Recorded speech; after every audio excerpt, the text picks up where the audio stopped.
खुल लिया वगैरह। Yes sir. कितने सेकेंड खुल रहा है।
तो आपके एसक्यूएल में लास्ट के 3 टॉपिक्स बचे हैं सिर्फ।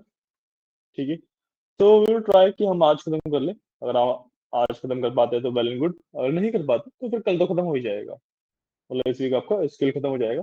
ठीक है, फिर वी विल प्लान कि हमें पावर बीआई स्टार्ट करना है पहले या Python, depending on different batches and everything. ठीक है, तो जो भी होगा हम नेक्स्ट वीक से ही स्टार्ट करेंगे। बेशक से हम आज भी खत्म कर लेते हैं, फिर आपके डाउट्स ले लेंगे, या फिर कल का आप ऑफ ले सकते हो, मर्जी है आपकी।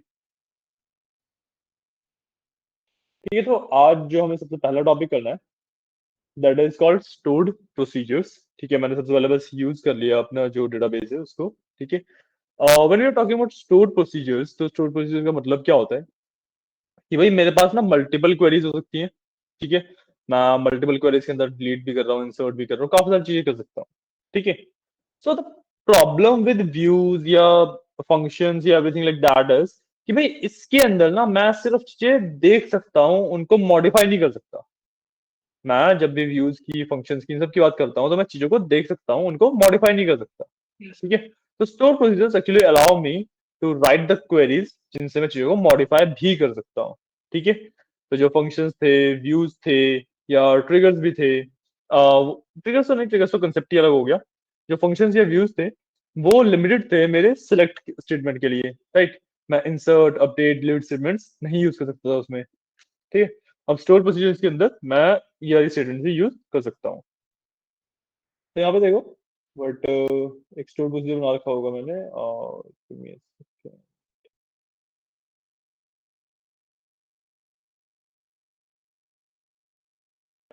तो सबसे पहले बस तीन देखो, स्टोर प्रोसीजर दो तरीके के होते हैं, एक सिस्टम ओन्ड, एक यूजर ओन्ड, या फिर सिस्टम वाले स्टोर प्रोसीजर्स एंड यूजर वाले स्टोर प्रोसीजर्स। ठीक है, तो सबसे पहले कुछ बेसिक से सिस्टम वाले स्टोर प्रोसीजर्स की बात करते हैं। ठीक है, यहाँ पे अगर आप देखो तो मैंने बेसिकली जो चोको मेरा टेबल है उसमें जो ऑर्डर आईडी का यू कैन से कॉलम था, ठीक है, उसका मैंने नाम चेंज किया है। ठीक है, या ऑर्डर आईडी की जगह कुछ और चेंज कर लेते हैं, कोई और नाम चेंज करते हैं। Give me a second, let's see कि हमारे पास अवेलेबल कौन से हैं।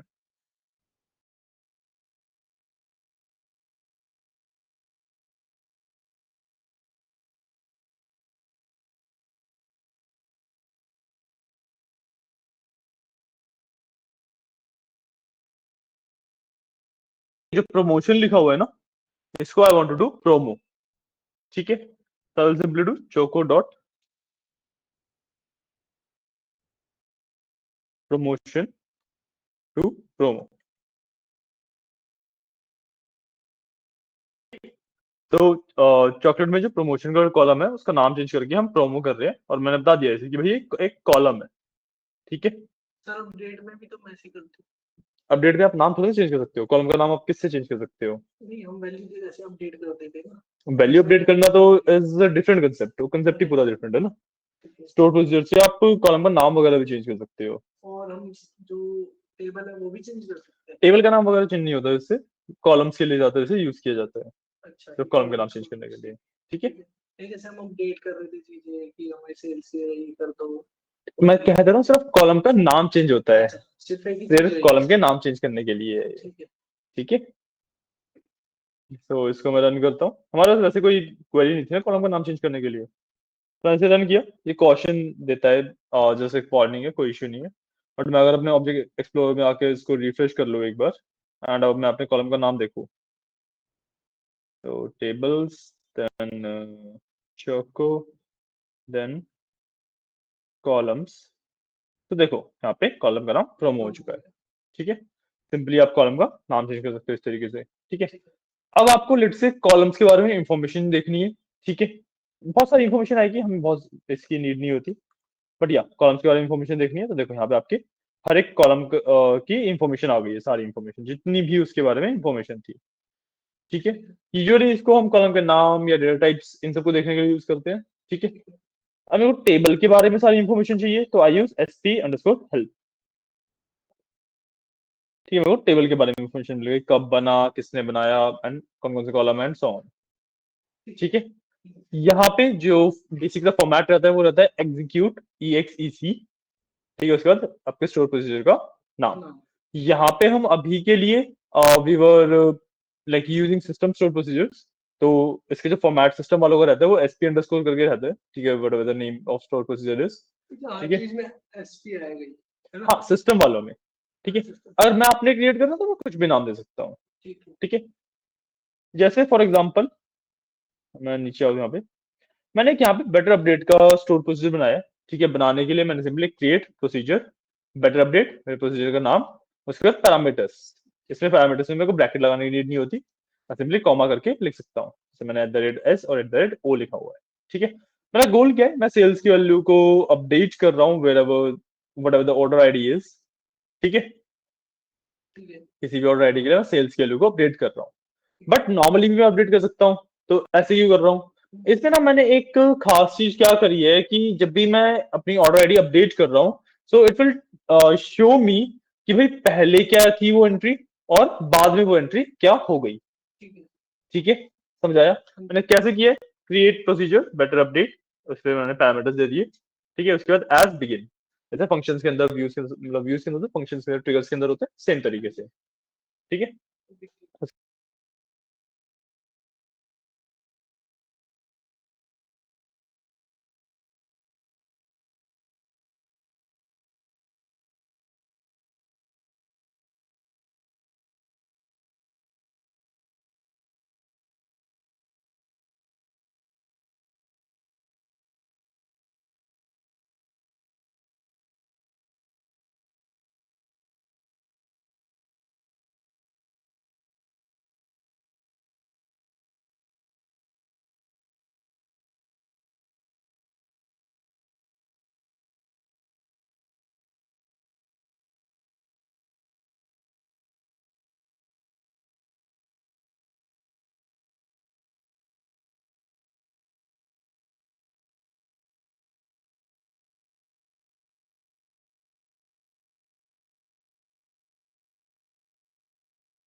क्वांटिटी चेंज करते हैं। ठीक है, यूनिट प्राइस को हम सेल से डिवाइड कर देंगे, हम क्वांटिटी निकाल लेंगे।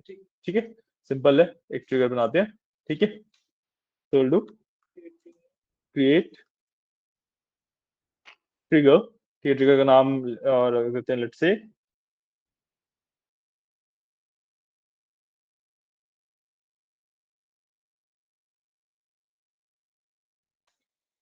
अब किस टेबल पे लगा रहा हूं मैं, ऑन चोको। ठीक है,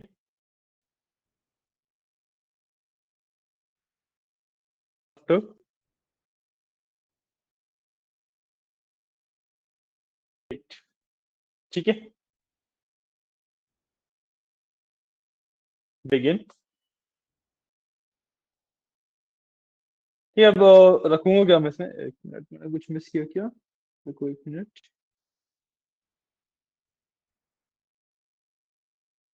एज मिस किया मैंने, ठीक है, एज भी आएगा, एज बिगिन। ठीक है, अब इसके अंदर I will write the commands जो भी मेरे को मैनेज करने के लिए चाहिए। ठीक है, सो इफ अपडेट सेल्स, ठीक है, सेल्स के लिए अगर अपडेट हुई है तभी ये वर्क करेगा। ठीक है, अपडेट में यहाँ पे भी कैपिटलाइज कर देता हूँ। ठीक है, बिगिन। ठीक है, एंड इसके अंदर मैं सिंपल सी कमांड रखूंगा कि भाई आफ्टर अपडेट है तो अपडेट होने के बाद हो रहा है ऑब्वियसली। ठीक है, तो मैं क्वांटिटी को अपडेट कर दूंगा और dividing cells by unit price. ठीक है, तो update table choco, update choco होगा, सिर्फ टेबल नहीं आएगा यहाँ पे। अपडेट चोको सेट, हमें क्वांटिटी अपडेट करना, क्वांटिटी इक्वल्स। ठीक है, सबसे पहले सेल्स में हम प्रॉफिट माइनस करेंगे, तो सेल्स माइनस प्रॉफिट। ठीक है, और इस वाले पार्ट को मैं डिवाइड कर देता हूँ यूनिट प्राइस से, डिवाइड बाय यूनिट प्राइस। ठीक है,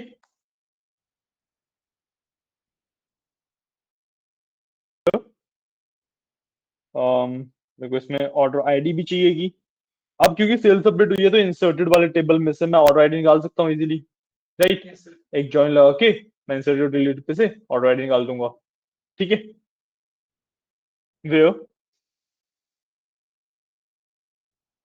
ऑर्डर आईडी इन, ठीक है, कॉलम,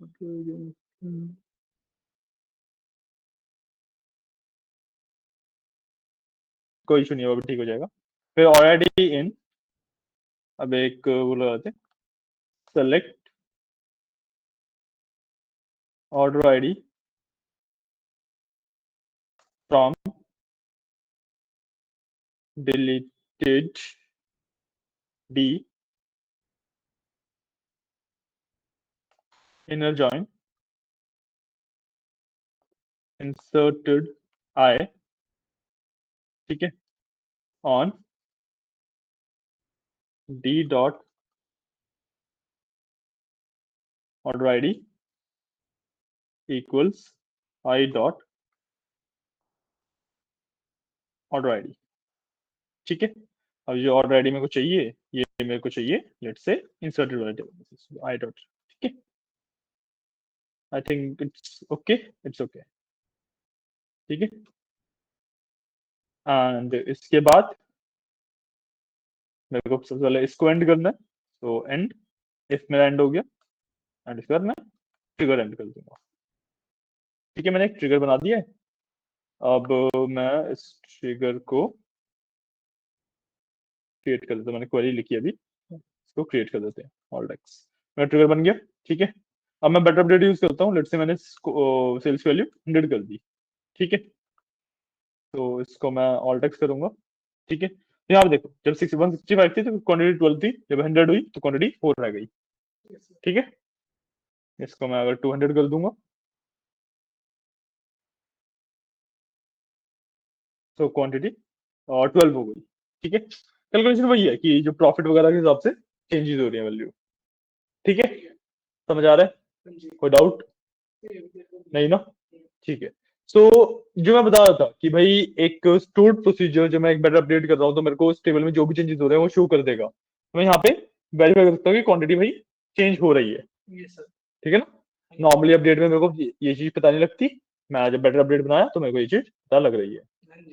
ठीक है, आपने सेकंड वाला मेरे को बताया जो सेकंड वाला ऑप्शन होता है, क्या चीज? जैसे आपने दो बोले थे ना कि ये दो बेटर, एक तो अपडेट वाला आपने जैसे बताया था ऊपर। नहीं नहीं, update is the basic command की बात कर रहा हूँ मैं, जो एसक्यूएल की अपडेट कमांड होती है। नहीं, जो भी आपने बताया ना दो तरीके के होते हैं, नहीं नहीं, वो अलग चीज है, वो तो सिस्टम और मैं अपने यूजर डिफाइंड बता हाँ, रहा था। तो अभी आपने सिस्टम वाला जो बताया और यूजर डिफाइंड वाला, यही तो यूजर डिफाइंड ये है, यूजर ये मैंने डिफाइंड, बनाया है ना। ये आपने बनाया, ये यूजर डिफाइंड और वो सिस्टम डिफाइंड। हाँ, ये जो एसपी अंडरस्कोर रीनेम वगैरह थे, हाँ जी।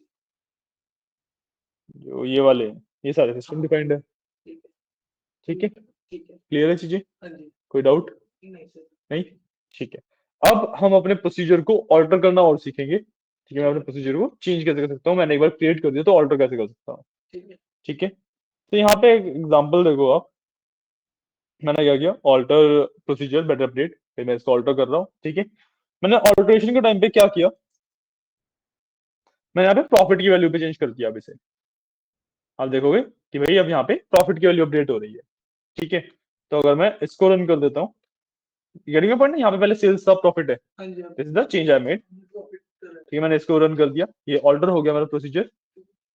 ठीक है, अब मैं सेलेक्ट स्टाफ हम जो करूँ, ठीक है, मैं बेटर अपडेट वाले कमांड को ही दोबारा रन करता हूँ। इसको मैं कॉपी करके एक बार नीचे लिख लेता हूँ। ठीक है, मैंने यहाँ पे कमांड लिखी। अब जो प्रॉफिट की वैल्यू है वो चेंज हो जाएगी, प्रॉफिट की वैल्यू अभी के लिए 52 है, मैं ऑल टेक्स्ट करूंगा तो देखो प्रॉफिट की वैल्यू 200 हो गई। ठीक है, हैं। Yes sir. क्लियर है? हाँ जी। कोई डाउट? नहीं, बिल्कुल नहीं। So this is the concept of procedures, इस सर तरीके से अगर आप। जैसे ऑल्टर भी करना हो तो दोबारा इतना बड़ी क्वेरी लिखनी पड़ेगी। बिल्कुल। ठीक है। ठीक है, so this is how you basically work with stored procedures. ठीक है। ठीक है, समझ आया? हाँ जी। ओके, सो आप लिखना शुरू कर लो, हाँ जी, मैं बिल्कुल। है ना, यहाँ से स्टार्ट है।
सर जैसे आपने ये कर रखा है इस पे चोको डॉट प्रमोशन, हम्म, तो मेरे उस फाइल में हम चॉकलेट से सैंपल देखा तो तो आपको पूरा पूरा लिखना लिखना पड़ेगा। पड़ेगा।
Sorry.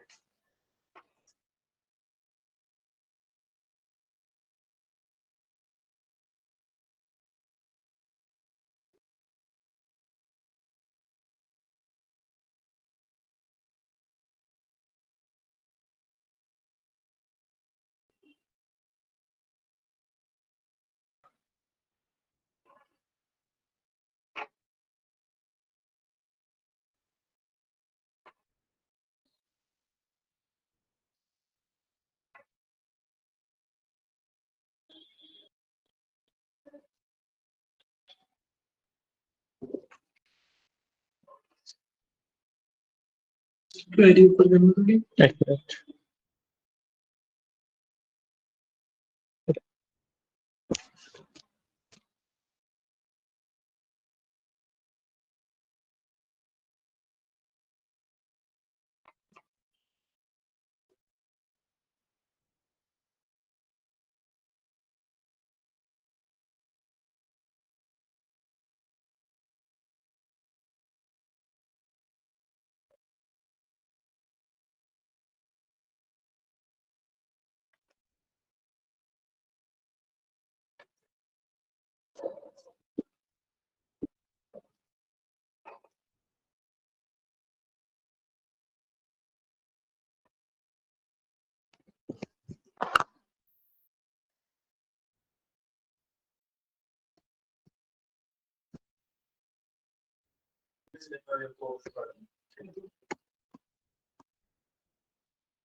सर क्वेरी ऊपर करना। हाँ जी।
ये वाली करूँगा तो पहले ये करी फिर ये करी। हाँ लैंग्वेज से करनी है सारी लैंग्वेज ना। अब इसमें आगे ऑर्डर रेट चेंज हो गया।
सर इनको वो क्वेरी कर देना।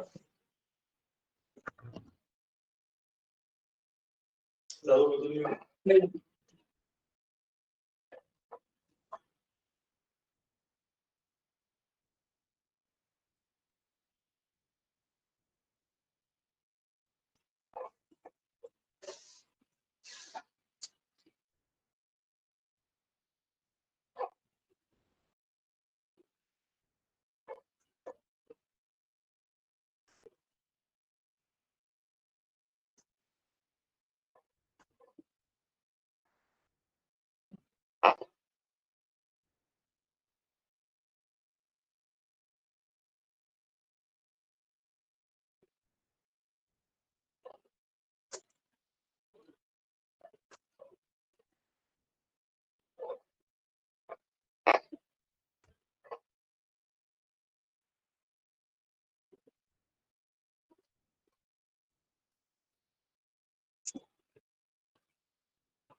सर वो ऑर्डर आईडी की बात पूछ रही है ना वो उधर बिना ऑर्डर आईडी।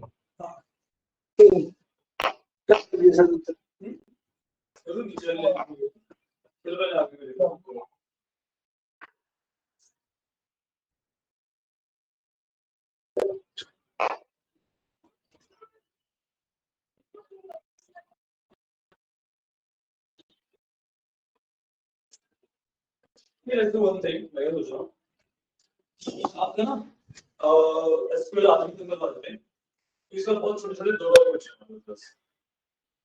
ठीक है इसका हमारे दो छोटे छोटे टॉपिक बचे हैं तो आज थोड़ा सा एक्सटेंड करके वैसे तो एक्सटेंड करने की आप तक ना पड़े देखते हैं तो एक्सटेंड करके उत्तर कराते हैं। ठीक कल याद होगा आपके डाउट्स पूछेंगे और इफ नॉट आपका कॉन्फिडेंस ठीक है क्योंकि हम पार्ट के बाद जो भी स्टार्ट करेंगे नेक्स्ट वीक से ही स्टार्ट करेंगे।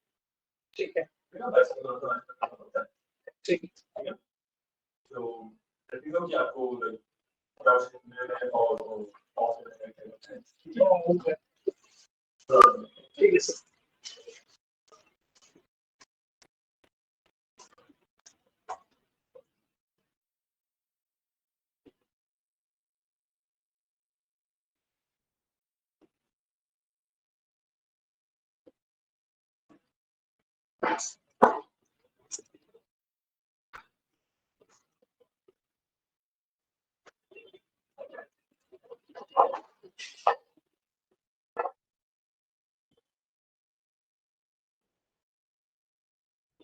सर तोड़ से तो डील हो रहा है।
Syntax 7.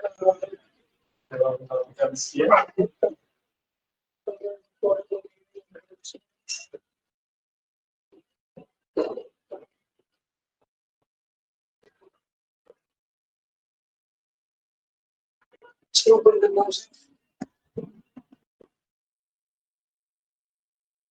Music on.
तो फिर ऊपर वाला तो हो गया था ना।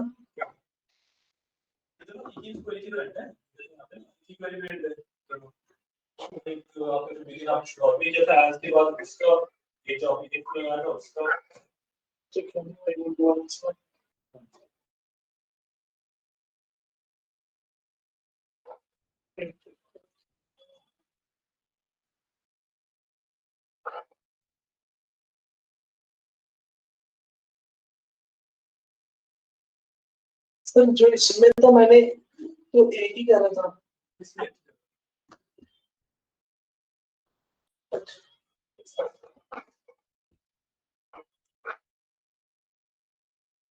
नीचे वाले में तो वाली स्टार्ट करा था।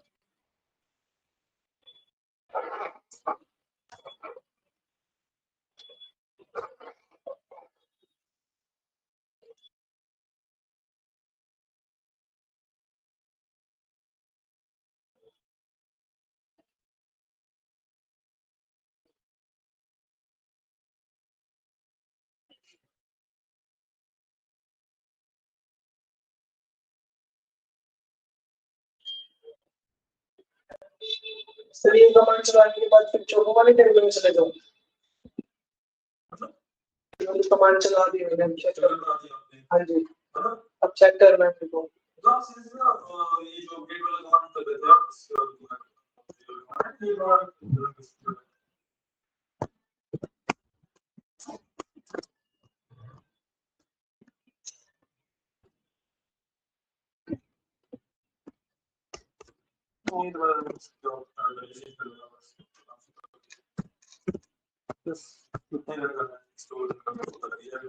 ठीक है।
वो नीचे ऑल्टर करो।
ओके सर जी ये आ गई हाँ जी वो आगे तो हम नेक्स्ट टॉपिक की बात करते हैं, ठीक है, which is second last topic for transactions. ठीक है, काफी सिंपल सा टॉपिक है, काफी छोटा सा टॉपिक है। ठीक है, जब मैं ट्रांजैक्शंस की बात कर रहा होता हूँ तो भाई मैंने एसक्यूएल के स्टार्टिंग में आपको बताया था कि हम ना एसक्यूएल के अंदर कंट्रोल जेड नहीं कर सकते। यस सर फिर मैंने आपको एसक्यूएल के स्टार्टिंग में बताया था कि हम एसक्यूएल के अंदर कंट्रोल जेड नहीं कर सकते। उसका एक सॉल्यूशन है ट्रांजैक्शंस। ठीक है, ट्रांजैक्शंस में बेसिकली होता क्या है, जैसे आप यहाँ पे देखो, मैंने सबसे पहले बिगिन ट्रांजेक्शन रन किया लेट से। ठीक है, इससे मेरा ट्रांजेक्शन स्टार्ट हो जाता है। ठीक है, transactions are like save points. ठीक है, कि मैंने जो भी मेरा डेटाबेस जैसा भी था एज इट इज मेरा सेव हो गया वो। ठीक है, अब I can delete from choco. ठीक है, इससे मेरा पूरा चोको का टेबल खाली हो जाएगा। देखो 1000 रो डिलीट हो गई। और जो बिगिन ट्रांजैक्शन करिए वो सेव हो चुका है। हाँ, बिगिन ट्रांजेक्शन रन होती ही सेव हो गया। अच्छा अगर अब ये डिलीट कर देना हम बिगिन ट्रांजैक्शन दोबारा रन करेंगे तो ऑटोमेटिक आ जाएगा डाटा। अभी बताने तो दो पहले मेरे को, इतना ज्यादा आगे कैसे इतना ज्यादा आगे भागे तो कैसे चलेगा, है ना। अब मैं अगर सिलेक्ट स्टार फ्रॉम चोको करूँ तो डेटा गायब है मेरा, हाँ जी सारा डेटा मेरा डिलीट हो चुका है। हाँ जी ठीक है, बट क्योंकि मैंने इस कमांड को, डिलीट वाली कमांड को एक ट्रांजेक्शन के अंदर रैप किया था, एक ट्रांजेक्शन के बाद रन किया था, तो आई हैव टू ऑप्शंस। या तो मैं रोल बैक कर सकता हूँ या मैं कमिट कर सकता हूँ। ठीक है, मैं कमिट करूंगा तो this will be my final form. ठीक है, डाटा परमानेंटली डिलीट हो जाएगा। यस सर बट अगर मैं रोल बैक करता हूँ बट अगर मैं रोल बैक करता हूँ, ठीक है, तो मेरा डेटा वापस आ चुका है। तो मैं अगर सिलेक्ट स्टार फ्रॉम चोको करके देखूँ तो देखो डेटा मेरा वापस आ गया। ठीक है, यह है सिंपल सा कंसेप्ट ऑफ ट्रांजेक्शन। ठीक है रिमेंबर कि एक बार एक ट्रांजेक्शन स्टार्ट करने पे वो रोल बैक या कमिट पे एंड हो जाती है। अब जैसे मैंने रोल बैक किया तो ट्रांजेक्शन मेरी एंड हो चुकी है। अब अगर मेरे को दोबारा डिलीट फ्रॉम चोको करना है तो मैं पहले दोबारा बिगिन ट्रांजेक्शन रन करना पड़ेगा मेरे को। जितनी बार रोल बैक करूंगा उतनी बार मुझे दोबारा ट्रांजैक्शन बना के कराना पड़ेगा। हाँ, कमिट से बेसिकली जो आपने चेंजेस करे हैं वो परमानेंट हो जाते हैं, रोल बैक से वो वापस चले जाते हैं। ठीक है ठीक है, इससे तो वही हो रही डिलीट है तो डिलीट ही हाँ होगा। बिल्कुल। ठीक ये है रोल बैक से वापस चले जाते हैं। बट एक चीज का हमेशा ध्यान रखना कि भाई एक ट्रांजेक्शन एक ही बार यूज होता है, सिंगल यूज होता है ट्रांजेक्शन। तो जैसे सर मान लो मैंने डेटा डिलीट करने से हाँ पहले जी। एक ट्रांजैक्शन रन कर दिया हम्म डेटा डिलीट कर दिया हम्म फिर उसे रोल बैक कर दिया वो मेरा हम्म डेटा आ गया हम्म मैं दूसरा डेटा बना जो मेरा दूसरा डेटा उसको मैंने बिग ट्रांजैक्शन करा रन फिर उसके बाद डिलीट फ्रॉम जो दूसरा है वो कर दिया और उसे कर दिया मैंने कमिट वो परमानेंट चले जाएगा और जो मेरा पहले वाला है वो सेव रहेगा ही। आप जो मैं बताना चाह रहा हूँ वो नहीं समझ रहे। जो आप कह रहे हो एकदम ठीक है, उसमें कोई दिक्कत नहीं है। जो मैं बताना चाह रहा हूँ वो थोड़ा सा अलग है। मैं ये बताना चाह रहा हूँ कि जैसे आपने बिगिन ट्रांजेक्शन किया, हाँ जी आपने डिलीट किया, हाँ जी ठीक है, रोल बैक किया, हाँ वो ठीक वापस है, आ गया वापस आ गया। हाँ जी अब अगर आप दोबारा डिलीट कर दोगे ना तो वो वापस नहीं आएगा क्योंकि क्योंकि हमने ट्रांजेक्शन डिलीट मेरा, ट्रांजैक्शन करा ही हाँ, ट्रांजेक्शन अगर मेरा एंड हो चुका है। अगर मैं डिलीट कर दोबारा करूंगा वो वापस जाएगा मैं दोबारा डिलीट ट्रांजैक्शन करूंगा तो वो दोबारा वापस आ जाएगा बिल्कुल, मतलब डिलीट करने के बाद नहीं, नहीं डिलीट करने से पहले पहले। हाँ, हाँ पहले और डिलीट इसमें आपको करोगे एक चीज का और ध्यान रखना है कि मान लो आपने बिगिन ट्रांजेक्शन किया, उसके बाद आपने 5 कमांड रन करी, हाँ जी अलग अलग 5 कमांड रन कर दी आपने, कभी कुछ डिलीट किया, कभी कुछ इंसर्ट किया, कभी कुछ अपडेट किया, कुछ भी रन कर दी 5 कमांड। हाँ जी ठीक है, तो जब रोल बैक करोगे ना तो वो जहां पे बिगिन ट्रांजेक्शन था वहीं पे वापस चला जाएगा, पांचों की पांचों कमांड आपकी रिवर्स होंगी। और पुराना वो नहीं होगा डाटा क्या? जो पुराना डाटा होगा वो नहीं होगा बैक ये पुराने डेटा क्यों बैक होएगा? नहीं मैं अगर डिलीट ही नहीं करूंगा नहीं, वो तो अलग चीज है। मैं क्या बता रहा हूँ हाँ कि जी आपने बिगिन ट्रांजेक्शन किया, हाँ जी उसके बाद आपने 5 कमांड रन करी, हाँ उसके बाद आपने किया रोल बैक। हाँ ठीक है, तो रोल बैक करने से पांचों की पांचों कमांड हट जाएंगी। जो आपने 5 अच्छा कमांड रन करी ना, हम्म, जहां पे बिगिन ट्रांजेक्शन आपने किया था वो उसी स्टेट पे वापस चला जाता है। ठीक है अब तो उसके वो बाद वही 5, डाटा वही सिलेक्ट रहेगा वही ठीक बिल्कुल, है तो उसके बाद आप और 5 कमांड अगर रन करो, मान लो 10 करो। सर अब इसमें है हम्म डाटा मैंने बिगिन ट्रांजैक्शन से सेव कर लिया हम्म अब मैं 5 कमांड लिख रहा हूँ हाँ, वो भी मैंने बिगिन ट्रांजैक्शन से सेव कर ली एक बार एक साथ दो ट्रांजेक्शन वो नहीं होते आपके। अच्छा वो नहीं आएगी एक बार में एक ही ट्रांजेक्शन यूज कर सकते हो आप। अच्छा ठीक है बिगिन ट्रांजेक्शन ऐसा नहीं है ना कि आपने खोलती बिगिन ट्रांजेक्शन लिख दिया फिर आप कुछ भी करते रहोगे। हाँ ऐसा नहीं है, एक कमांड के लिए डिजाइन होता है ये, कि ठीक आप है एक दो कमांड बिगिन ट्रांजेक्शन के तो अंदर रन करो। ऐसे सर अगर मेरे को आगे का डाटा चाहिए होगा तो फिर उसके लिए क्या करूँ आगे का डेटा जैसे अभी डेटा है आप कह रहे हो 5 कमांड होगी उसके बाद वो फिर वो 5 कमांड ही दिखाएगा 5 कमांड हटा देगा। वहाँ वो 5 5 कमांड, कमांड हटा देगा और हाँ, मुझे वो दोबारा देखनी होगी तो दोबारा रन करो कमांड। वही दोबारा रन करनी पड़ेगी ठीक इसलिए मैं बताता रहा हूँ कि जो ट्रांजिशन होता है हमेशा एक या दो कमांड्स के ऊपर मैक्सिमम लगाते हैं, 5 5 10 कमांड्स के ऊपर नहीं लगाते। अच्छा, इसलिए आपको कमिट कर देना होता है जैसे आपको पता लग गया कि हाँ भाई मेरा काम पूरा हो गया है। ठीक है। ठीक है, बस ये वाला पार्ट भी करके देख लो। ठीक है, इसके बाद आपका एक टॉपिक बचेगा विच इज कॉल्ड नॉर्मलाइजेशन। वो प्योरली थियोरेटिकल टॉपिक है, उसमें प्रैक्टिकल कुछ भी नहीं है।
सर जैसे मैंने इंजेक्शन कर दी, हम्म अब मैंने डिलीट कर दी, हम्म अब मुझे दोबारा करना तो रोल बैक कर दूं। हाँ, अगर आपको दोबारा वापस लाए तो रोल बैक कर सकते हो आप। अब मैं दोबारा अगर चल देखना चाहूँ तो सिलेक्ट फ्रॉम चॉकलेट। हम्म अगर मैं दोबारा वो डाटा अपना देख रहा हूँ तो सिलेक्ट फ्रॉम चॉकलेट हाँ हाँ जी। टेबल।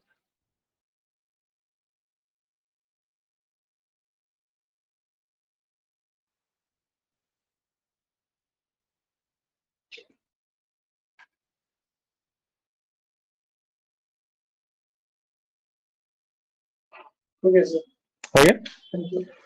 सो लास्ट स्टेज पे चलते हैं विच इज योर नॉर्मलाइजेशन। ठीक है, नॉर्मलाइजेशन का बेसिक सा मतलब होता है मैं अपने डेटा को ना मैनेज करके रखता हूँ बस। ठीक, काफी सिंपल सा टॉपिक है। और एक मिनट देना होगा, सेकंड। ठीक है,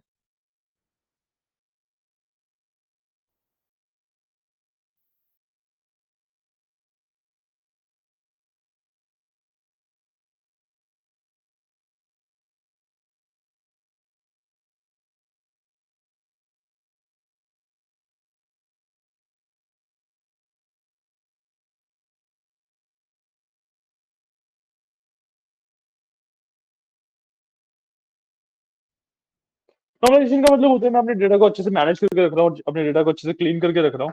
ठीक है, 3 फॉर्म्स होते हैं इसके। ठीक है, उसके बारे में अभी डिस्कस करते हैं। नॉर्मलाइजेशन का बेसिक मतलब तो समझ आया, मैं अपने डेटा को इजीली क्लीन करके अच्छे से मैनेज करके रख रहा हूँ। ठीक है, इसके 3 फॉर्म्स होते हैं। 3 फॉर्म कौन कौन से होते हैं उसके बारे में बात करते हैं। इसके 3 फॉर्म होते हैं, 1NF, 2NF and 3NF।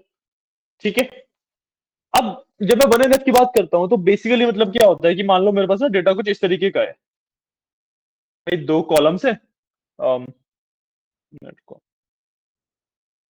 Data कुछ इस तरीके का, थोड़ा सा बड़ा टेबल बनाते हैं।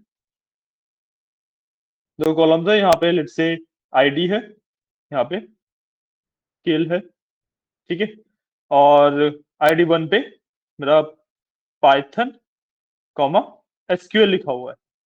तो दिस इज रॉन्ग। ठीक है, करेक्ट वे क्या होगा इसका, मैं 1 पे सिर्फ पाइथन लिखूंगा, 2 पे एसक्यूएल लिखूंगा। ठीक है, दिस इज 1NF। ठीक है। ठीक है, फर्स्ट नॉर्मलाइजेशन फॉर्म होती है ये। एंड रिमेंबर कि ये ना स्टेप्स है, इसमें ऐसा नहीं है कि आप सीधा सेकंड नॉर्मलाइजेशन फॉर्म कर दोगे या थर्ड नॉर्मलाइजेशन फॉर्म कर दोगे। पहले आपको फर्स्ट ही करनी है, फिर सेकंड ही करनी है, फिर थर्ड ही करनी है। डिपेंड करता है कि आप फर्स्ट के बाद भी रुक सकते हो, सेकंड के बाद भी रुक सकते हो, थर्ड के बाद भी रुक सकते हो। ठीक है, तो this was your first normalization form. ठीक है, और मैं सेकंड नॉर्मलाइजेशन फॉर्म की बात करूं तो सेकंड नॉर्मलाइजेशन फॉर्म मेरी कहती है कि भाई जो भी मेरी आईडीज है ना वो इंडिपेंडेंट होनी चाहिए बेसिकली। ठीक है, जैसे हमने एक एग्जांपल लिया था अभी जो हमने किया भी था स्केल के अंदर, हमारे पास एक ऑर्डर आईडी का कॉलम था, ठीक है, शिप मोड था, शिप डेट या शिप मोड कुछ भी लिख लो, एक कस्टमर आईडी का कॉलम था, ठीक है, और इसके साथ ही मेरा कस्टमर नेम का भी कॉलम था। इस तरीके से टेबल था मेरा सुपर स्टोर वाला, यस सर, ठीक है। इसको हमने कैसे स्प्लिट किया था, मैंने ऑर्डर आईडी, शिप मोड और कस्टमर आईडी एक जगह पे रखी थी, यस सर, और कस्टमर आईडी और कस्टमर नेम को, मतलब कस्टमर नेम, कस्टमर की जितनी इन्फॉर्मेशन थी उसको सेपरेट आउट कर दिया था। यस सर, तो अब बेसिकली पहले क्या हो रहा था कि जो कस्टमर नेम है ये इस पे डिपेंडेंट है, ना कि इस पे। तो जो भी ऐसे कॉलम्स हैं जो कि मेरी मेन प्राइमरी की के ऊपर डिपेंडेंट नहीं है, उनको मैं सेपरेट कर देता हूँ। ठीक, दैट इज 2NF, 200, ठीक है, क्लियर है। 3NF और सिंपल है, जैसे मेरे पास कॉलम है, let's say sales, quantity and unit price, sales, quantity and unit price है, यस सर, ठीक है। अब इसमें क्या है कि भाई सेल्स की कुछ वैल्यू होगी, मान लो 100, इसके अंदर 5 क्वांटिटी आई, ठीक है, तो यूनिट प्राइस 20 हो गया, यस है ना। अब ये यूनिट प्राइस है, इस केस में ये कैलकुलेटेबल है, सेल्स अपन क्वांटिटी है। सर, तो instead of making this a column, हम इसको या तो एक व्यू बना के रख लेंगे या फिर एक फंक्शन बना के रख लेंगे, ठीक है, ठीक है। कहीं पे नोट करना है, कुछ करना है तो आप इसको नोट कर लो एक बार अच्छे से। मैं एसक्यूएल के नोट्स भेजे हुए हैं मैंने आपको, नहीं आप मैं आपको भेज दूंगा, एक्सेल के भेजे हुए हैं, एक्सेल की भेजो, एक्सेल के भेजे हुए हैं ना, एसक्यूएल के भी नोट्स भेज दूंगा, उसमें सब आपको मिल जाएगा, ठीक है, ठीक है। So these are 1NF, 2NF and 3NF, ठीक है। मैं आपको एक बार एसक्यूएल के नोट्स भेज रहा हूँ, इसके साथ आपका एसक्यूएल खत्म होता है। पाइथन में फिर नेक्स्ट वीक से पाइथन या पावर बीआई वो वी विल डिसाइड कि हमें क्या करना है।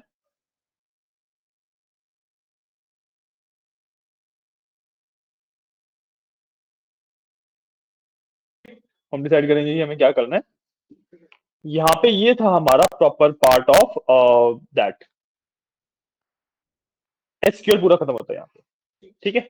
मोस्ट प्रोबेबली तो हम पाइथन ही स्टार्ट करेंगे, बट अगर हम पावर बीआई करने वाले होंगे तो वो भी बता दूंगा मैं आपको। ठीक है सर, आप मेरे को बता हाँ, मैं आपको इन्फॉर्म कर दूंगा, नो इश्यू। तो आज हमने 3 टॉपिक किए, stored procedures, sir, sorry pointer, alter topic नहीं ना, तो प्रोसीजर, स्टोर्ड प्रोसीजर्स के बारे में हमने स्टोर्ड प्रोसीजर्स किया, ट्रांजैक्शंस किया एंड नॉर्मलाइजेशन किया,